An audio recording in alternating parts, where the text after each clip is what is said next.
ઊન ગામે પણ બબાલના દ્રશ્યો જોવા મળ્યા। કેટલાક લોકોએ કારમાં તોડફોડ કરી હતી। ચૌધરી સમાજના યુવકોએ આ તોડફોડ કરી હતી। આજે રૂની ગામે એક સંમેલન બોલાવવામાં આવ્યું હતું। રૂની ગામેથી લોકો ઊન ગામે પહોંચ્યા હતા। આ દીકરીને પરત લેવા આજે સંમેલન બોલાવવામાં આવ્યું હતું, પરંતુ એ દરમિયાન જ અહીં તોડફોડના દ્રશ્યો જોવા મળ્યા। અફરાતફરીનો માહોલ જોવા મળ્યો અને કેટલાક જે યુવાનો હતા તેમણે ગાડીમાં તોડફોડ કરી હતી। દીકરીને પરત લેવા માટે આ સંમેલન આજે યોજવામાં આવ્યું હતું। તે દરમિયાન પોલીસ કાફલો પણ ઘટના સ્થળે પહોંચ્યો હતો અને પરિસ્થિતિને કાબૂમાં લેવા માટેના પ્રયત્નો હાથ ધરવામાં આવ્યા હતા। સંમેલન હતું દીકરીને પરત લાવવા માટેનું, પરંતુ અંતે કંઈક એવું થઈ ગયું કે કાયદાના સાણસામાં આ તમામ જે યુવકો છે તે આવી ગયા। મોટી સંખ્યામાં લોકો, ચૌધરી સમાજના જે લોકો છે તે જોડાયા હતા તેમાં, પરંતુ અંતે કોઈ બાબતે વિવાદ થતા અહીં તોડફોડના દ્રશ્યો જોવા મળ્યા। ભાભરના ઊન ગામનો આ બનાવ છે કે જ્યાં આ બબાલની તસવીરો જે છે તે જોવા મળી।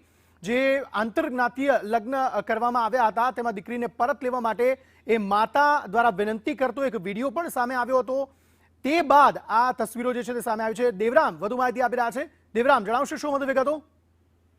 જે ચોક્કસથી વાત કરવામાં આવે, આજે વહેલી સવારે જે રૂણી ગામે મહાસંમેલન યોજાયું ચૌધરી સમાજનો, તેને લઈને ગરમાવો હતો, જેમાં ચૌધરી સમાજના લોકો ઊણ ગામે સુધી પહોંચ્યા તો ત્યાં જઈને તોડફોડ કરી હતી। દીકરીને લેવા માટે ગયા હતા। તેમ છતાં સામેથી જે રબારી પક્ષના જે લોકો આવ્યા હતા લકડીઓ લઈ, તે લોકો જે રબારી સમાજ તેમજ ચૌધરી સમાજ આમને સામને આવતા તે મામલો બિચકાયો હતો અને તેને લઈ તે પોલીસને જાણ થતાં પોલીસ ઘટનાસ્થળે એસપી સહિતનો કાફલો પહોંચ્યો હતો। ઊણ ગામના જે રબારી સમાજ દ્વારા વિશાળ રાધનપુર જે હાઈવે છે બ્લોક કરવામાં આવ્યો હતો અને મોટી સંખ્યામાં રબારી સમાજના લોકો ઉતરી આવ્યા હતા। ટ્રાફિકની વ્યવસ્થા ખોરાવા હતા। રબારી સમાજના લોકો લાકડીઓ સામે આવી અને તણાવ મુક્ત પરિસ્થિતિ થતા પોલીસે કાબુ કરવા માટેની કોશિશ કરી, તેને સમજાવવા માટેની કોશિશ ચાલુ છે। જી દેવરામ, પરંતુ આ બબાલ થઈ શા માટે હતી? કારણ કે આ સંમેલન તો દીકરીને પરત મેળવવા માટે બોલાવવામાં આવ્યું હતું, અંતે આ પ્રકારના દ્રશ્યો શા માટે સર્જાયા?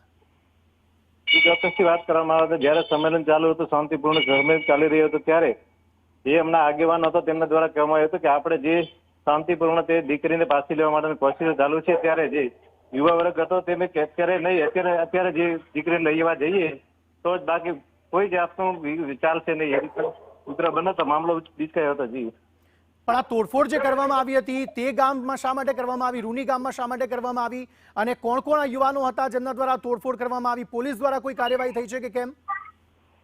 જે ત્યાંથી વાત કરવામાં આવે તો જે ઊણ ગામની અંદર જે રબારીઓ છે, અંદર જે ગામના લોકો દ્વારા જે લકડીઓ લઈને પહેલથી તૈયારી, પૂર્વ તૈયારીમાં હોય તેવું જણાઈ રહ્યું છે દ્રશ્યો ઉપરથી। તેને લઈ ત્યારે જે ચૌધરી સમાજ ત્યાં પહોંચતો ને સાથે જ એ આમને સામને આવી ગયા હતા। જી તો ચૌધરી સમાજના યુવકો હતા જેમણે તોડફોડ કરી કે પછી રબારી સમાજના યુવકો હતા જેમણે તોડફોડ કરી? દેવરામ, જે તેમાં દ્રશ્યમાં દેખાઈ રહ્યા અને તેમાંથી જે વેરીફાઈડ કરતા જે ચૌધરી સમાજના જે લોકો છે તે લાકડીઓ લઈને તોડફોડ કરી હતી એવું જણાઈ રહ્યું છે। જી બિલકુલ। અને હવે પરિસ્થિતિ કેવી છે? પોલીસ કાફલો ત્યાં તૈનાત કરવામાં આવ્યો છે કે કેમ?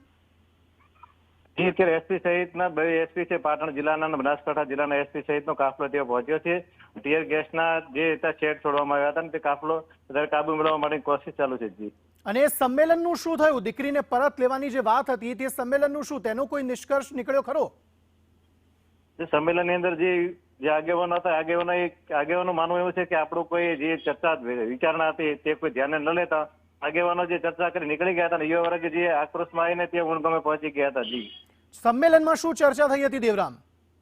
સંમેલનની અંદર જે આ લોકો એ વાત કરી કે હજુ આપણી દીકરીને લેવા માટેની જે ટાઈમ આપ્યો હતો રબારી સમાજે, એ રીતે આપણે ટાઈમ આપીએ તો આ લોકો જે યુવા વર્ગ હતો એ ના જ પાડી રહ્યા હતા કે એ રીતે નહીં, અત્યારે લેવા જઈએ છીએ। તેને લઈને મામલો ગરમાયો હતો। જી આભાર દેવરામ સમગ્ર માહિતી આપવા માટે।